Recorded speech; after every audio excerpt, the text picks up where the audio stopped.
Time and again, the world bears witness to truths seldom said. Lend an ear. We promise enlightened, informed conversation. My name is Robert, and this is Seldom Said, the place where conversation matters. Welcome back. The program is Seldom Said. My name is Robert. Special guest today. We don't often have people coming back, but sometimes when they have a great deal to say that carries prominence and importance, it is our pleasure to invite those people back. One such gentleman is Jeff Clayton, the Executive Director of the American Bail Coalition. Welcome to Seldom Said, Jeff. Thanks, Robert. It's great to be out on Long Island. It's our pleasure having you. You've been here before, and we've talked about your background. So for those who haven't heard or perhaps listened a while back, can you go in a little bit of personal background, where you've been, what you've done, what brought you to this time and place? Absolutely. So, I grew up as a high school and college debater, debate coach. I was in debate for all of my adult life. Went to graduate school and then, eventually to law school. Practiced law for about 4 years. And then I represented the last two Chief Justices of the Colorado Supreme Court for about 5 years. Worked in the Governor Ritter administration for a year. And then today marks my 4-year anniversary of starting with the American Bail Coalition, which is a trade association of insurance companies that underwrite criminal bail bondsmen. One might take the position that we live in a time and place in this country where we're devoid of debate. Have you found the tenor of conversation on the level of business of bail different? No, I don't think so. I think it's the same thing that we're seeing around the country, which is, we're debating headlines and taglines, and we're never getting below the surface as to what the actual issues are. And I think it's just we're fighting with headlines. We're fighting with, for bail, for example, he can't afford his bail, so that's terrible, and we have to do something. Or, the counter argument would be, well, if we let everybody out, then they're going to commit a bunch of crimes. Well, that's not really what's going on. And so I do think bail is just like every other issue that we're seeing right now, particularly in criminal justice, where it's just so politicized and so surface level that I worry that we're never going to make any real progress. So would I be drawing an incorrect conclusion to say that you fear permanent damage being done to the system? Yeah, at this point, I think there is some damage being done. Whether it's permanent or not, I don't know, because we've been through these cycles of bail reform, over generations. But there's certainly academic commentators who are saying that this version of bail reform risks making the system worse by essentially driving discrimination kind of even further below the surface than perhaps it is right now, and that these solutions that are being proposed right now were the same solutions proposed in the 70s and 80s that have led to this generational mass incarceration that we've seen since 1970. When one approaches people from different parts of the country, there are differing views as to the extremis of bail. I have been encountering many people who seem to feel it's local responsibility, it's state responsibility. The federal government has no right to get involved. How do you respond to that? Well, I think you're right on the federal government side. They should not be dictating state bail policy. Obviously, they have their own big no-money bail system that's expensive. They lock up 3 out of 4 defendants with no bail, and I don't think anybody would say that that's the model that state and local governments want to do. Most bail policy is governed by state law, so that's where it starts. And certainly local jurisdictions have discretion to do a lot of different things that they would want to do, and I think that's a good thing. And, judges in those jurisdictions can decide, what's the appropriate bail and what alternatives to bail are there going to be for, mental health cases and people who truly can't afford bail, that are indigent, that have problems that we need to address. And I think that's where the locals can make the decisions the best as to, whether those resources are better spent on this or whatever other criminal justice reform that they may be looking at the time. Recently did a program on the sanctuary movement, and the argument of the guest, who was prominent in the movement, was that people need to be educated. They simply don't know. They have no conception, no idea. Do you feel that you need to educate your clientele to the extremis of bail? We do. I mean, it's not only just our clients, but it's the public in general. I mean, most people's understanding of bail is they had a friend that they had to put some money down for. Of course, in my case, I had a friend who was busted for public intox, and we had to scrape together a couple $100 to go bail him out some years ago. But most people, it's the monopoly get out of jail free card, or, I've had to bail somebody out. People don't understand how the system works and why it's important and what the dynamics are, not just in terms of get out of jail, be in jail, but it's all the other things that could happen in between those two extremes, things like ankle monitors and supervision by the state.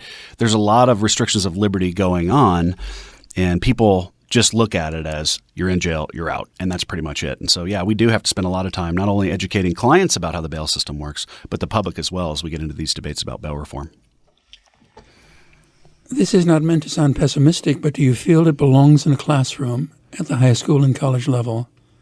An understanding of the process?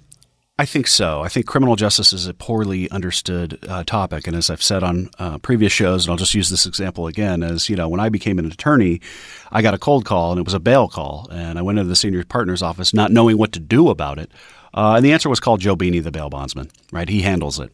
I didn't even know what bail was. I didn't know how it worked. And of course, I graduated from an accredited law school and I was a pretty good student. So I think we just don't really put much focus on how the system works. And I think the other thing that we don't do is talk about why people got here in the first place. People don't get into the system, because the system itself tries to suck them in. They get sucked in for other reasons. And I think, as we've talked about before, that could be, kind of the legacy of slavery that we've never fixed, that there is discrimination, and we just haven't seemed to get to get over that hurdle. But I think, there's probably a need for expanded, not only civics instruction, but the criminal justice system across high school and colleges. When you speak to racial politics and the racial issue, is there any argument to be made for an affirmative action type program for the bail system? I think there probably is, but I'm not sure that it would be based on race more than based on need, based on poverty more so than race, although we know that, sort of poverty and race correlate in this criminal justice space quite a bit. We've advocated for an indigent bail fund to allow bail agents to basically supervise people at somebody else's expense, whether it's a private foundation or the state. And obviously you got the Bail Project down at the University of California, Los Angeles Law School, ran by former Brooklyn public defender Robin Steinberg, who's trying to do this work as well. And of course, the state of New York is the only state that's regulated the practice of charitable bail funds, which we support. And we think that's one way for the system to address this problem. And it's really, if you're poor, then you don't get access to bail, then we're going to put you on supervision. Well, I think the bail fund argument would be, the charitable bail fund argument would be, no, you're poor, but you should still have the right to bail like everybody else. We shouldn't trammel your other liberties simply because you're indigent. So I definitely think there's room for programs like that. Perhaps it's time to give a little bit of a précis history of the American Bail Coalition, what it's about, where it's been, and what it's going. Sure. It really dates to a predecessor organization that dates back to 1992. But really what it is an association of underwriters of bail agents around the country to put in guidelines on how they conduct their business and to make sure that, if somebody does take off on multi-million-dollar bonds, that they're backed, that they're guaranteed, and that the state gets paid, and that there's an incentive for them to return the suspects to court should they flee the jurisdiction or flee the country. Really what we do is try to find best practices, try to look at policies that seem to work, that fit within, our ability to provide the services we think we should be able to provide. And that, depends on the state, of course. But that's really what we do. And, at least since I've been around, and now this marks 4 years, it's really, should all bail agents and monetary bail be eliminated has been the conversation that we've had for the last 4 years. And I think now we're getting to the point where I think a lot of people are saying maybe that's not a good idea. What would be something of primary nature to you, something you would like to see done under the pressure of the moment? Well, it's really due process. I mean, we've had litigation after litigation after litigation, and it's all been because the process is too slow, because we can get arrested and we can sit and we can not get out of jail. And, we worked on legislation with the ACLU of Colorado, which is going to become law, because in my hometown of Denver, if you get arrested and you're going to get a release on your own recognizance, you're still going to sit there for 24 to 36 hours because of administrative delays in the process. And so that to me is the genesis of why this all started in the first place, which was a bail schedule had set a bail for somebody and they couldn't see a judge for some period of time, in some cases weeks. And people are just sitting there, and all of a sudden it's 2015, and why is everybody sitting there for so long? So if I could push anything in the bail space right now, it would be due process. And I think the second thing that I would push, and I think The ACLU, when they posed the Bail Reform Act of 1984, said that the number one way to fix all problems in the bail system is speedy trial. In other words, shrink the time periods. That means people are on supervision less, they're in jail less time, and we just move these cases along faster would be the second thing. If we would talk about speedy trials and extrapolating some of those circumstances so that people be aware of what they're experiencing, is there a time period where the attorney-client privilege is extended to explain to the accused what road they should take and then have that individual rationally choose? It really varies on the state. I think right to counsel issues in bail are huge, and right to counsel issues at the front end of a case, right? From the time between arrest to the time of arraignment or first appearance, a lot of people don't get counsel, so they don't know what to do. In a lot of states, you have to ask for your bail to be reviewed. Otherwise, a judge isn't going to do that. Well, most defendants don't understand that. And so right to counsel, I guess I would add to my list as another important one, is advising people as to what their rights are.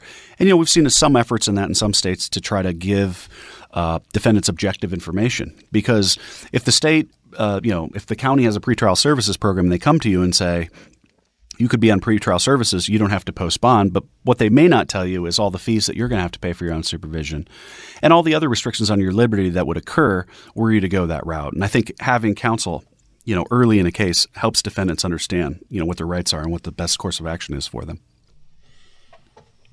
One case that has repeatedly been mentioned in the news, and I might get the numerical coefficient wrong, the Central Park 9 or 7, not entirely sure which number it was, but in point of fact, there was the incident of a group of minority students who were accused of beating and sexually assaulting a jogger. It seemed as if they were lost in the malaise of the system without contact with anyone who could tell them in which direction to look, and simply accused of being guilty, found guilty by their silence, and then sentenced. Is that some sort of malfeasance that you've experienced in a great measure? Yeah, I think we've seen that in New York too. We've the big bail case that's always thrown in our face is the Khalif Browder case, right? And the guy spent 3 years in Rikers and 400 and some days in solitary confinement, later to commit suicide due to the horrors and beaten by guards and starved and all this sort of thing. But the question that I always wanted to ask is, who waived speedy trial? And why did they waive speedy trial? And when did this all occur? And why did any lawyer let any juvenile sit in an adult facility for 3 years pending trial? And so it is a problem. And I think, like I said, the right to counsel and the idea that we want to pay for public defenders a lot of times just isn't a popular move. But actually, it makes the system run better because they're represented by counsel and the lawyers know what to do, and the lawyers can help them figure it out. Do you feel that bail reform, Jeff, should go hand in glove with prison reform? Not really. I think they're separate issues. I think, we kind of have the pre-conviction part of this and the post-conviction part of this. For my money, I think all the money we spend on pre-conviction, we should spend on post-conviction, or we should spend that money diverting people out of the system. So, you look at your drug courts and things like that, where if we know the person has a substance problem and they're just getting into the system, if we can get them out at the front end and spend the money on that, that's much better spending than trying to supervise them and doing all this other stuff to them and doing bail reform and paying for it. It's much better to do an intervention at the back end of a case. The other thing is you can't force somebody into treatment for mental health, substance abuse, or anything else until they've been convicted constitutionally. And so you have no leverage on anybody pretrial, generally, other than their own fear that they're going to get convicted and go to prison. On the prison reform issue, I haven't studied it as much. What I can say is that some of the research I've read, particularly coming out of Rice University, suggests that this system of labeling people as dangerous over time and supervising them over time is like a ratchet, because people become more dangerous over time the longer they're in the system. They're more dangerous as time goes on. There is no remorse, and they become less dangerous, or they get over it, because even if they do, the risk assessment tools are still going to say that they're dangerous. And so I think that is probably a driver of why we've had mass incarceration and the dramatic expansion of probation and parole in this country, which is really setting people up to fail, in a way that I don't think is good, for this country. Extending that a step further, can we then say that there should be some sort of developmental program for younger individuals, adolescents, persons who are of age to understand what's going on in their lives, and that should in some point be connected to the bail situation. I think so, and I think that's the whole game in criminal justice is how do we keep people from getting into the system? Because once you get in, it's really hard to get out. Some people will age out and all this sort of thing, but the reality is, the young males in these bad neighborhoods, they get ensnared and they can't get out, and we all know that. And we're better off to try to stop that than we are to reform the criminal justice system, because we just need to stop people from getting in there in the first place. And when Trump, got elected, I said, if it was me, I would be, running a bulldozer over the south side of Chicago and making it right, and spending and investing in those neighborhoods, and getting these kids on the right path, because that's the only solution. That's the only solution that really is probably going to work. A solution has been proposed is this extemporaneous idea of what extremis is and what basically an assessment should be. Can you describe this philosophy of bail assessment?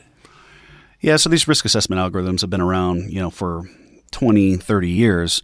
Really, it's group data. They run regression analysis. They find correlations between certain factors. They make assumptions, and they come up with a list of factors and weights for those factors. And then they score people. And then they'll put them into, California's new system is going to be 3 categories: low, medium, and high. Sometimes it'll be a 1 through 10, 1 through 5 system. And that can have a dramatic impact on what your bail and conditions of release are. And so in Colorado, I'll give this example, is in one county, if it's 1 through 4, 4 being the highest risk. If you're 4, 84% of those people are going to get what's called a cash-only bond, which means you can't use a bail agent to post that. The effect of that is that the risk category 4s are spending more time in jail. They're not getting out of jail when the 3s probably are. And so if you're on this little margin line between 3 and 4 and you're 1 factor higher in 4, you could literally be staying in jail solely because of the algorithm.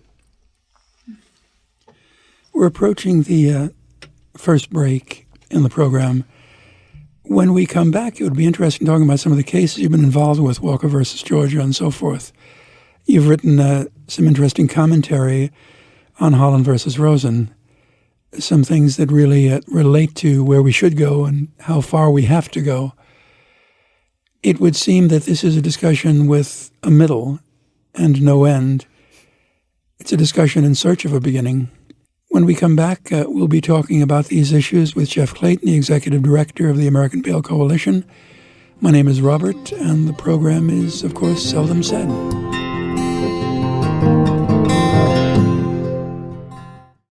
This is Seldom Said with Robert Amato. Welcome back. The program is Seldom Said, the place where conversation matters. Special guest, Mr. Jeff Clayton, the Executive Director of the American Bail Coalition.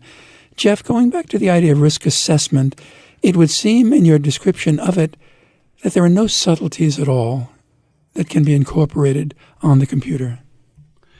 Yeah, I don't think so. I don't think these things work. One, and the factors they consider are in many ways illogical and it's sometimes even discriminatory. I mean, are we really going to say that because you got arrested at age 15 that you're going to be higher risk than somebody who didn't, even if you didn't get convicted? And I think one of the best examples I can give of that was a staffer of a congressman from the south side of Chicago said, well, I was caught. My mom got a new moped, and I was caught joyriding on it when I was 13, and I got pulled over and I got arrested. Of course, I didn't get charged and everything was fine. But are you telling me that I'm high risk for the rest of my life because of that? And the answer was yes. And so, like I said, there's no way to undo anything that happens under these risk assessments. And I think what we've seen is that judges can do it better. And even one study, went online and had random people online predict equally as well as the algorithm. So I just don't think it does us any good. And of course, all the negatives that have come out about it suggest that maybe it's doing more harm than it's doing good. Becomes almost higher education for a person who wants to make a career out of crime. Yeah, that's right. I mean, I guess you just need to figure out which factors not to have so that you can keep it going. The case of Walker versus Georgia, we've talked about it before, but it's an incredibly interesting case. And every time one thinks it's finished, there's another page turned. Can you bring us up to date? Well, this time I can conclusively say it's finally over. So Walker versus Calhoun, Georgia was a case where Mr. Walker was public intox several nights in a row, walking in a busy highway, arrested largely because of, he was a threat to himself. But the city of Calhoun, Georgia had a bond schedule. It was a $160 bond. And as I said, he didn't get before a judge, I believe, for like 7 or 8 days because his arrest fell on a holiday weekend. And the fight there was always over how quickly was the time frame to get a review in front of a judge from a bail schedule. And of course, the 11th Circuit Court of Appeals held on a 2-1 decision that the city's new bail policy of having a review within 48 hours and having some bonds on some of these cases was constitutional, which was then taken up to the U.S. Supreme Court. And the Supreme Court denied cert, which basically means they're letting the 11th Circuit decision stand. And that doesn't mean the issue's over, because there's a couple of cases going out in California that could go the other way, and that one of which has gone the other way. And so maybe the Supreme Court eventually will take up this issue. But for now, across the 11th Circuit, and obviously since the 5th Circuit has come to the same conclusion, it's probably good law that you can have a bail schedule as long as you get to see a judge within 48 hours. So there's been something positive that's come from the case that you would hope is long-term. Sure, and obviously, when I declared victory, I was attacked. But the response from the other side was, well, we made significant progress on this case. And I said, I agree with you. And since 2015, when the first case was filed, and even when this case was filed and the new order came out of the city of Clanton case in 2016, that's what we've been advocating for, because that makes sense.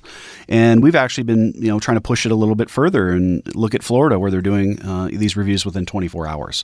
And I was at the Uniform Laws Commission panel on this, and I pushed for the 24 hours, and I basically got laughed out of the room because they just said, we don't have resources, we can't do that. And I said, well, why is the state of Florida able to do it, but nobody else is? I don't know the answer to that, but I think pushing for due process in this case, is something that we've been doing for years, and is a victory for both sides, really. It has been argued that algorithms are a means to equivocate the differences racially, ethnic, gender. Do you buy an algorithm as some sort of executive construct that could solve things in that fashion? I really don't, and I never have. I mean, my simple view of this in 2015 when I took this job is, how can you take a picture of the past, pigeonhole people into that, and expect anything to change? And that's what these really do, is they're based all on past data, from historical data that could go back 20, 30 years, as this is how bail has worked, and so we're just forcing people into these categories. Obviously, 100 national civil rights groups have come out saying we think there's racial problems. There's problems with racial bias and other biases in these. What I've been discovering state after state, county after county, is that a lot of people never even bothered to ask the question. In my home state, again, Colorado, I'll give it as an example that, this algorithm was developed in 2012, 2013. As of right now, as of today, nobody has tested it for bias. Nobody has even asked whether it's biased, and there is no standard that anybody would use to evaluate it for bias. And that's typical. I mean, we've seen that, throughout the country, that there's really only been 1 or 2 of these algorithms that have ever been evaluated for bias. The Arnold Foundation tool, of course, they did their own analysis, and then the Compass Project, which was done by ProPublica, but that's it. And I think the fact that we're not even asking the question should tell us that, if we turn this rock over, I'm pretty sure what we're going to find is not something that we like. So I would assume that you're taking the position that we haven't even found a solution, and we don't even know the questions to ask for the methodology. That's right, and that was the problem. If you followed what happened up in Idaho, what the question was, what standards should we apply? Should we say it has to be free of bias? Should we say it can't magnify bias? And then, even amongst academics, there's the moderator regression approach. There's the error rate balance test. There's other, ways that we could say, this is or isn't biased, or is or doesn't make the system worse. But there's just no general agreement on what this should even look like right now, which is kind of scary when, jurisdictions are moving to say we can replace bail using these computers, and we haven't even gone through that analysis yet. Perhaps then it is time to start talking about California and SB 10. It's been in the newspapers on the East Coast. There is a different tenor in looking at it here than it is in some parts of the country. How would you describe the controversy? Well, because it was what's called mushroom legislation, which means it pops up in the middle of the night real quick before the session ends, is what they call it in Sacramento, is that nobody knew what was coming. And of course, several years ago, we said, hey, what are you going to do about preventative detention? What's the issue there? Which way are you going to go on that? And where are you going to go on these algorithms? And we didn't really know until the 11th hour. And what we found out is they went big. They went to the system. They went to the federal system. The risk assessment algorithms are going to drive everything in the California system. Your low, your medium, your high, and that's going to drive everything that's going to happen in California. Of course, what happened, obviously after the legislation, as the legislation was going through, over 50 civil rights groups were opposing it. And, we were talking to San Francisco Public Defender Jeff Adachi and others about how to stop it. And so I think what happened was, there had to be some solution. And this was, to go to the federal system was a solution. But I don't think it's right for the state of California. And I don't think that a lot of these groups or even the public is going to buy into this idea that we're just going to use these algorithms. And we've seen that. We've had some folks down at a meeting in Los Angeles County last week to talk about this issue. And the only thing everybody in the room could agree on was that these algorithms shouldn't be used. And so I think the movement against Senate Bill 10 and the entire construct of Senate Bill 10 is going the other way. Would you argue then that Senate Bill 10 in regard to the 2020 election is dead in the water? Well, that you never know because of the the titles of the initiatives and all this sort of thing, and voter confusion and how much is the industry and others willing to invest in a campaign to get the word out, and so it remains to be seen. But I the press coverage that's coming out and on the merits, I think, it's definitely there. And it's just a question of whether the voters will look at it. And of course, we've got other ballot initiatives going at the same time, right, to roll back Amendment 47 and 57, some of these criminal justice reforms that happened over the last 5 years. And so, where do the voters feel on it? But, in doing, at least one focus group, at least, and I kind of heard secondhand, but crime was never brought up by anybody in Southern California as the problem. The number one and two issues are homelessness and affordable housing. Nobody brought up criminal justice. Nobody even talked about bail reform until, we brought it up. So we'll see. So then you're a singular lobbying. Yeah. Certainly, there's a campaign that's formed that's not, affiliated with the American Bail Coalition, but we sponsored it. And so they're, they have political consultants who will evaluate, what the election looks like and what the best opportunities are. But, hopefully the voters will vote it down and we can go back to the drawing board with the legislature and try to find something that works. Given all that we're talking about then and the issue of bail reform and the changes, how effective is an attempt to be objective on these issues? We live in such a highly charged, politicized atmosphere. How much are you affected by the surroundings, the vibe, the emotion, the passion? It's everywhere. And, for me, it's just basically the accusation that you're here because of money. You don't care about the bail system. You don't care about anything but the bottom line, which is false. I look at businesses as corporate citizens who are supposed to do the right thing and not, try to just expand market share simply because we could. And I tell people in a lot of states, my job is not to expand or protect absolutely the market share that we have. It's to try to, fit us into the right part of the system and make the difference, that we can. And of course, you're on one side or the other right now. You can't be on both sides. And that's really hard right now, is that you're always painted into a corner. And of course, for us, it's, we're painted into the Trump camp, that we feel that we just, we want to make money off people and we want to be hard on crime and all that kind of thing. And that's really not what's going on right now. Is the best message and the best fight that we're having is basically by recycling the message that the ACLU and others used to fight the Bail Reform Act of 1984. And that's what's winning the day. It doesn't have anything to do with hard on crime, soft on crime right now. It has everything to do with civil liberties. And so we're just sticking to those arguments, even though, we're being painted as something else. How often then do you have access to media outlets where there's an objective judgment of what you're doing? I think most of them are pretty fair. Certainly, we were quoted widely in the Associated Press last week on the bailout for Mother's Day. And I thought we got fair treatment. I think, we, at least I and the American Bail Coalition, we are the kind of the spokesperson for the industry. And as time has gone on, I think we've established our credibility that, we're not going to just throw out a bunch of talking points that don't mean anything, that we're going to come with real information and real data. And so generally, I think, we've gotten a pretty fair shake. And certainly, sometimes when you fly out to Los Angeles to be on a major network program and you do an interview for 2 hours and they use 10 seconds of it, it's frustrating. But, if you don't put yourself out there, nobody's going to listen to what you're saying. And we have a little saying, you can't win the game sitting in the bleachers. Not that I would want to make this interview a type of paper chase, but in the case of Holland versus Rosen, some issues have come up. Yeah, and so really the question there and what we're seeing, the legacy of Holland versus Rosen, of course, we didn't get over the line on that. And the issue there was, does somebody have a right to monetary bail? And when does that end under the Eighth Amendment? What is the limit in terms of when the government can deny bail? That's an unanswered question in this country. And to me, that's where the real work needs to be done, is challenging non-monetary holds and basis to hold people in jail pending trial without offering them the right to bail. And of course, in 1984, the U.S. Supreme Court said that this holding people without bail was a regulatory exception that's supposed to be limited to certain high-level cases. Well, that's not what we're seeing around the country right now.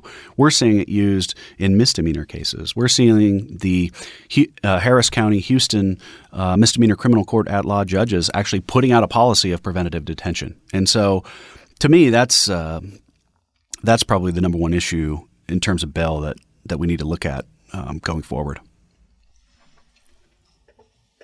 The plaintiffs in the Holland case decided not to pursue an interlocutory decree. Could you explain what that is, and then in point of fact, argue for or against why they did not?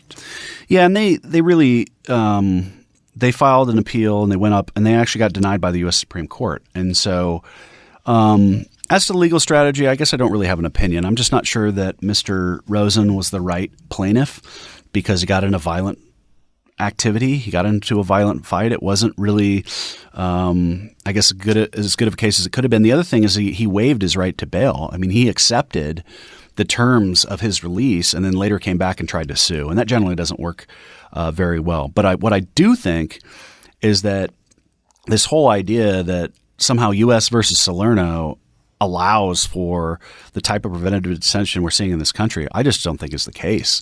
But I think everybody's been asleep at the wheel. And a good example of that is the state of Missouri. I mean, they changed their constitution almost 20 years, more than 20 years ago, to say there's a right to bail, except if there's not, except if somebody, quote, poses a danger to the community, then the judge can deny bail altogether. Well, first of all, that's an unconstitutional standard. And second of all, they've never really stop to think about what that actually means, other than it just gives them carte blanche ability to just lock people up without bail. So the legacy of Holland is that, yes, Holland wasn't the right plaintiff, but Holland's arguments at a certain level, legally and also on a policy level, kind of make sense. That this whole, are we going to trammel people's other liberties versus bail? We need to calculate that as we're setting bail. Is that an issue for a politician to run on in your own home state? I think you could run on preventative detention. I think running on bail reform right now is a loser issue. I haven't seen anybody gain some kind of a political career boost off of running off this issue, whether it's judges trying to take us out or anybody else trying to run on this issue. I think preventative detention would be a good issue to run on. I think the risk assessment algorithm, not just in bail, but the system in general, it's the number one issue in criminal justice right now. I mean, if any media outlet we want to talk to, they want to talk about this. Everywhere we go, everybody wants to talk about, do these risk assessment algorithms work? Are they biased? How do we fix them? That's the number one issue. So I'd be running on preventative detention and getting rid of, limiting preventative detention, getting some more certainty in, how we're going to use it, and then looking at these risk assessment algorithms is what I'd run on. Many states seem to be going toward the right when it comes to this issue. Idaho is one. Can you speak to that issue? Is this geographical? I don't think so. I think, the original legislation said that, the algorithm had to be shown to be bias free, which, I guess the reaction to that was we couldn't do it. And I had a prosecutor, I'm not going to tell you which state, tell me that I don't think we can build a bias-free. I don't think we can build an algorithm that doesn't increase racism in the system. Well, that's pretty scary. And so, what happened in Idaho, I think the compromise was good. which said that, hey, these things have got to be transparent, right? And a professor actually came in and said, I want to do the work. I'll do it for free as part of my research. I want to go test these things, but I can't get the data. So forcing the transparency was sort of the answer to that, to say, well, if we make everything open source, then we can have some objective research, not by people who are interested in the outcome, to determine what happened. And I think that's been a positive move. And obviously it was supported by John Arnold of the Arnold Foundation, came out and said, hey, I support this because we can't have black box algorithms anymore. And the other thing it did was to say that if I'm a defendant in a criminal case and I want to get discovery on the algorithm, I want to challenge the risk assessment, I want to see why it labeled me as high risk, I get to do that. Right now, there's common law from the California Court of Appeals that other courts are following that says that people like John Arnold could just assert trade secret privileges within a criminal case and stop the disclosure of these. And so I think that was good legislation to take care of that issue. When we come back, we'll try to tie some loose ends together and find something at the end of the rainbow, second star on the right, and wish for the best. This is Seldom Said. My name is Robert.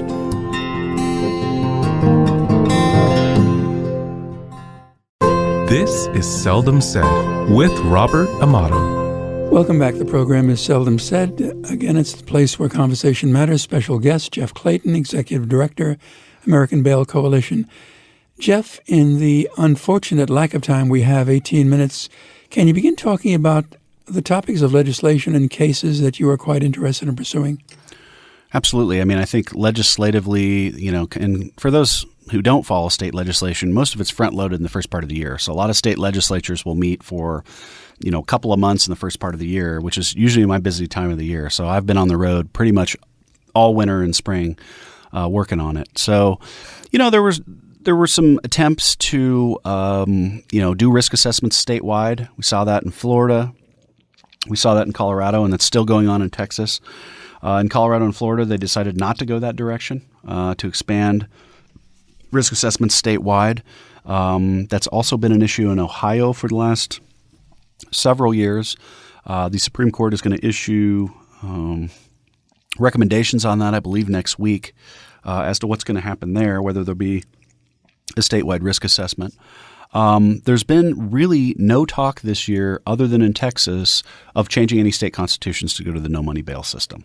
Everybody says no money bail, but they would have to go to the system of preventative detention and risk assessment to do that. And I think that as a movement is waning. In New York, and I think New York is fascinating on bail just because it's so different than the rest of the country. The idea that people have to post bails in open court, the idea that we don't take into consideration dangerousness to the community as a factor for setting bail. In New York, it's purely an appearance bond. And so when the governor's administration came out and said, yeah, we're looking at preventative detention, that was a non-starter. And, Assemblyman Lenthal interrupted me when I was testifying because I was pointing out that, New York since the 80s has not gone this direction of preventative detention. He pointed out that Governor Rockefeller convened a panel, in 1965 to say that preventative detention was not a direction that New York wanted to go. And so what they've done now, I think, is something different. Of course, we sort of support the district attorneys and the law enforcement community saying that perhaps they went a little bit too far in their legislation. We've seen some, fallout from that. But I think, it's the issue is changing rapidly, even since we've been discussing it. And I think the whole idea that we're going to go to this federal system, we're going to use risk assessments, we're going to use computers to decide who gets bail and who doesn't is a concept that I think is starting to go away. Preventative detention often means in many states and communities incarceration in population. Do you feel there should be special provisos to separate people from others behind bars? I do. I mean, I think, you don't want your pre-conviction population with your post-conviction population. There's some suggestion, at least under federal law, and I believe this is actually in the federal code, that those preventatively detained in the federal system have to be separated from the rest of the population. I can't remember that for sure. But certainly, I mean, New York, I would say, you probably don't want juveniles in the general population like we saw with Khalif Browder. But the main thing that you need to have if you're going to do preventative detention is speedy trial. And a lot of states aren't up to speed on that. Looking at having to try everybody that you detain within 90 days. It'd be a tall order, and a lot of states are ignoring that right now. So that's another issue that needs to be worked on. Do you feel that states and state governments will perhaps take longer steps and quicker steps if a series of lawsuits continues as they have been? Yeah, I think we're seeing that in Michigan right now. I mean, the suit against Wayne County certainly drives conversation and fears of liability, and that's what's driven a lot of this. I mean, you look at Harris County, Texas, Dallas, Texas, and some of these other places. It has been the pressure of litigation and the fact that we have really no answer to that. We can't go on offense to say no to try to put pressure on the other side. So.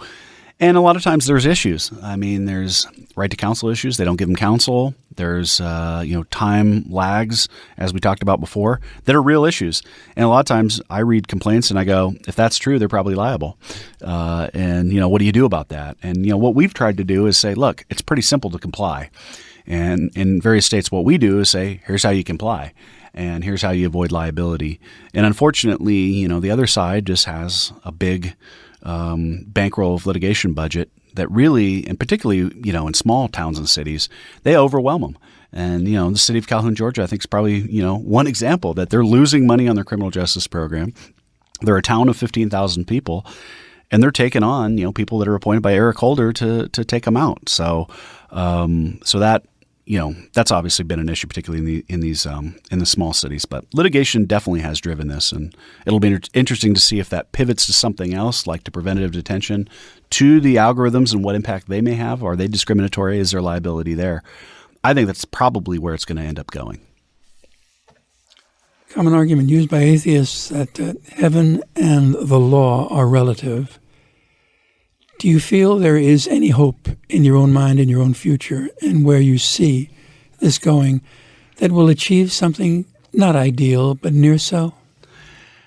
I do, because I got to be an optimist, I guess. Pessimism is just not in my DNA. But as I look back, just in my time, I think we've made progress. And like I said, the Southern Poverty Law Center wanted to beat me up, but hey, you got 48-hour review, and you got that as a national standard, and that's a good thing. So. I think it's more brick by brick, and that's been our mentality. That's been our kind of philosophy, is that nothing that lasts is built quickly. It's always built brick by brick, meticulously and well, and those are the reforms and those are the changes that last. And so that's what we're trying to do, is find those policy changes and try to cement them so that they last. I find that I must ask you this question because it's been promised of me. A former student of mine took the position, a former student who later worked on one of the Senate staffs in New York State, took the position and argues for this position on a number of university campuses, that every American should experience some aspect, some iota of law school. Your response? Well, certainly the first couple of weeks were fun, a lot of parties. I remember a pool party within the first 2 weeks, so that part of it was good. The golf was fun. We used to, of course, I went to University of Denver College of Law, and so what we would do in March would be to be the first person on the ski lift and then come back down and play 18 holes of golf. So that part was also fun. But yeah, I think so. I think there's a lack of understanding or appreciation of what the law is. There's this idea that it's some scientific process, that the law always just says, well, this is how we dictate that. But really the fight is over what the facts are. And what actually happened is what the whole purpose of what the legal system is supposed to do, is to establish what happened. I like to think of due process as a magnifying glass that we put on different parts of society to say what's going on over there, what's going on over there. And what the average American thinks is that we can put the lens of due process on every case, and we can't. And so that's when it comes to the understanding that if you have a novel point of law or a reason to fight, that's when you bring in the due process. But everybody assumes that, all these cases could be tried, and they can. And if we, 98% of criminal cases are never tried. And if we tried them all, we'd get a different result. And sometimes, I think we ought to probably try some more. But then, of course, it's, I'm going to give you the maximum sentence if you go to trial versus if you don't, and all these issues, which is why people plea. So everybody should go to law school at least for one day. And hopefully that's the day when the cake party's going. Bring a pencil and a straw, I'm assuming. How might people in the listening audience, and we're drawing to the end of what is always an interesting conversation with you, how might people in the audience become involved? How might they contact your organization, the website? What can they do in their own backyards? I'd go to ambailcoalition.org. We have a library of information. It's pretty rich, particularly on the risk assessment issues. Is educate yourself, I think, is the number one thing.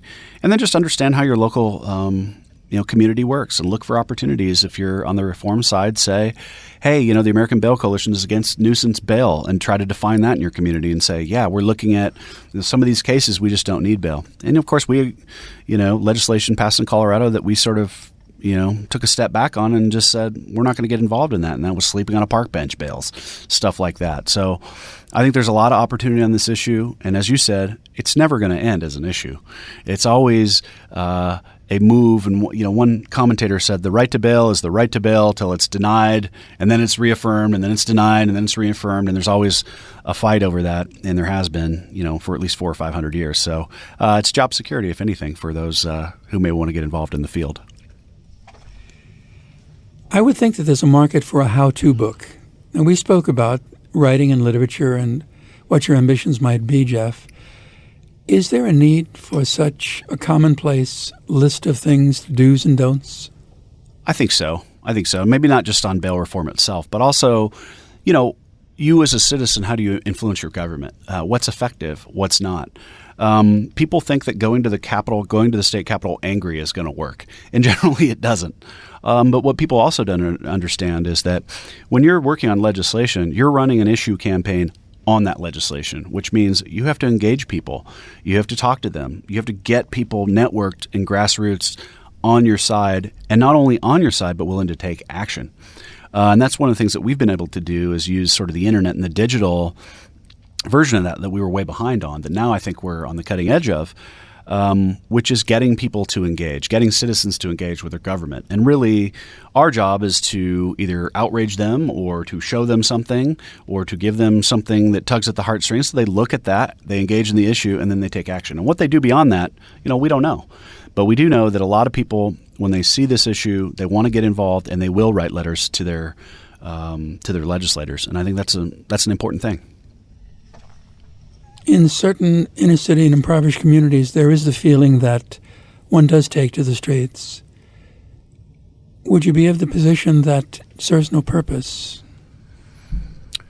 I don't know on that one. I mean, I think, really these bad urban neighborhoods, I don't even know how you call them anything else. I don't know. I don't live much in an urban area, but I mean, something's got to be done. That I was thinking about this last night. Is maybe that's just the price we pay for living in a big city. Is we just say, well, okay, we're going to allow people to, do things that we wouldn't otherwise allow other people to do. For example, I was on the New York City subway last night, and a guy who probably was homeless, I don't know for sure, went in between the two cars and used that as the bathroom. And do we just tolerate that? Do we stop that? And then at the same time, are we missing an opportunity by not trying to help the people rather than just saying, we're going to tolerate what you're doing? We're going to make it easier for you and not as hard on you and not as harsh on you, which I think is a right humanitarian purpose. Yeah, it's somebody ensnared in the criminal justice system. We don't want to see that. That should have never happened. And so we're going to make it easier. But at the same time, can we actually do something that's going to move the ball forward, permanently? So, and I just don't know the answer to that. But I was thinking about that last night as I was having a little sleepless night down there in lower Manhattan. Right and wrong is a precarious balance. When you talk about experiences and experiential moments, 2 nights ago I was walking through a difficult neighborhood, and it was about 2 a.m. And looking about, shadows become people, and people become words, and words become threats. Do you feel, in point of fact, that there is a need for individuals to realize that their voices can be heard? I'm reminded of the Mark Twain quote where he constantly had a nightmare about a man beating a donkey. And he finally asked the man, why are you beating the donkey? He said, I want him to move. And he said, well, why just don't pull on the reins? He said, first I have to attract his attention. Have we reached the point where we need to attract the attention of the powers that be? Yeah, I'm just not sure they're paying attention is the problem. a good friend of mine, who's a prominent Democrat, has said, "Is our party interested in governing right now?" And I would say the same thing, maybe to some folks on the right too, which is you get elected to govern. You don't get elected to grandstand. You don't get elected to pad your pockets. You don't get elected to someday become president. You get elected to serve your constituents. And that's the problem right now is that, we're batting around and, like the abortion issue, we're passing all these bills to set up a constitutional fight rather than saying this is what we think is the best, public policy. So I think maybe our voices aren't being heard, but maybe what we're saying is more from the headlines more so than it is what the best public policy should be. But that's what's gotten lost. And, I was, got a master's of science and public policy analysis. I mean, I'm a policy wonk and it just isn't there. I mean, it's a dying issue as to what we want to do. And, when I first started lobbying, a legislator came to me and said, I promised this group we were going to do something. And I said, well, that's fantastic. What are we going to do? And she said, well, that's where you come in, is figure it out. And I think that's an example of what politics has become, which is we're going to do something and we're going to make it right. We're going to make sure, you hear politicians say that all the time, we're going to make sure. Well, make sure doesn't mean anything. You have to have an actual plan to do something. And that's where we're missing out right now. In the somewhat less than 3 minutes we have left, Jeff, can you give us a précis of your own future, your own ambitions, and mention the fact that perhaps there's a book in that future? Well, and you've certainly encouraged me that I should probably get to work on it. Yeah, I do want to tell the story of bail and bail reform and how, we got here and how I feel just even, my efforts and the efforts of our coalition have saved the right to bail in America. And that's an important achievement, I think. I'd like to do research on a lot of these issues, and obviously you can't be on the road and be in the fight forever. You can't keep the type of travel schedule I have going forever. And so, I'd like to be more in the academic space, maybe at some point in the future. But I've been working on criminal justice for so long on both sides of the issue, it really would be hard to get out of it right now. And the other thing is just you meet so many good people along the way, when you travel and you wake up in the morning and you say, well, I'm fighting for Eddie for Ohio, and I'm fighting for, Eric from California, and I'm fighting for Chris from New Jersey. And, you think of these people and you think of that their entire lives are depending on the continuation of this, and it's important. But so it'd be really hard to leave. But there's a lot of things we could do. I'd love to be in your chair someday and maybe have my own show, but we'll see how that goes. I would rather you be in a position to post bail for me. Could we perhaps end with a bit of an emotional high note? Some great and wondrous thing that you remember, 30 seconds worth of a story that worked? Well, the only thing that's coming to mind right now that I forgot to say was, Mark Twain's other famous quote is the best day of the year is when the legislature goes out of session. And that's what I'm feeling right now because a lot of them are starting to end. And it's brightening my day and the sun is shining. Okay. I think we can assume that that's not cynicism, it's not sarcasm, it's reality. I think and so. And we're talking about the future as we'd like to see it. Any final thoughts? No, just really great to come out here and be on the show again, and hopefully we can do it again sometime. This is about as far out on Long Island as I've ever been, and it's a great place out here. I'm glad you enjoy it. We have running water, lack of an indigenous problem, but everything is good. We thank you, Jeff Clayton, the American Bail Coalition, for being on the program. We've had you before. We'd love to have you again because you always seem to say different things and at times even say the same things in very different ways. Point of fact, our pleasure. This is Seldom Said. My name is Robert.